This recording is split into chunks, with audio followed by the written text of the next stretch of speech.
CBI এর ভূমিকাকে কিভাবে দেখছেন? সিবিআই একই কথা বলে যাচ্ছে, আমাদের যা ক্ষমতা আছে আমরা সর্বশক্তি দিয়ে চেষ্টা করছি।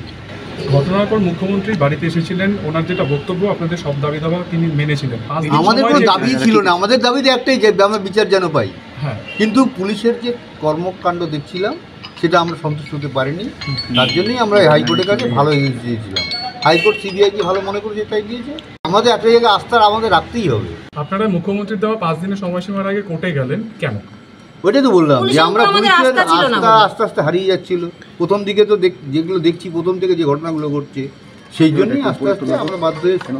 মুখ্যমন্ত্রী বলেছেন বিচার চায় না, ওরা কেসটা জলে ফেলে দিল। যদিও ওরা মানে কাকে বলেছেন সেটা আমাদেরই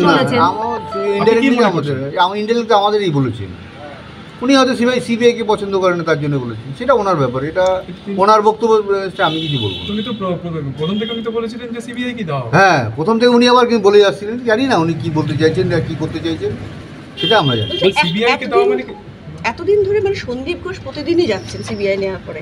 এটা তো এই প্রশ্নটা আমাদেরও একটা আছে, কেন কিছু ব্যাপার হয়তো সিবিআই আরও কঠোর কোনো প্রমাণ জোগাড় করার চেষ্টা করছে, সেই জন্য কিছু হয়তো গ্রেফতার করছে। সন্দীপ ঘোষের সত্যিই কোনো দোষ আছে? আমরা তো প্রথম থেকে ডিপার্টমেন্টকে এই সমস্ত ব্যাপারে দায়ী করে আসছি।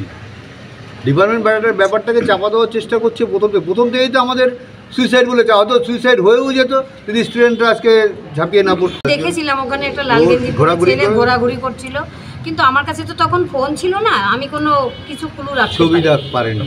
আর তখন আমাদের মানসিকতা ছিল না যে প্রমাণ রাখবো, কারা প্রমাণ মোছার চেষ্টা করছে তাও তো আমরা বুঝতে পারিনি। শুনুন, কোনো একটা ঘটনা ঘটলে আমরা সবার প্রথম তো পুলিশের শরণাপন্ন হব। আমরা সেরকমই পুলিশের কাছেই সমস্ত আমাদের যা বক্তব্য বলছিলাম, কিন্তু পুলিশ আমাদের 3 ঘন্টা ধরে ঢুকতে দেয়নি। কেন, কী ব্যাপার সে তারাই জানে।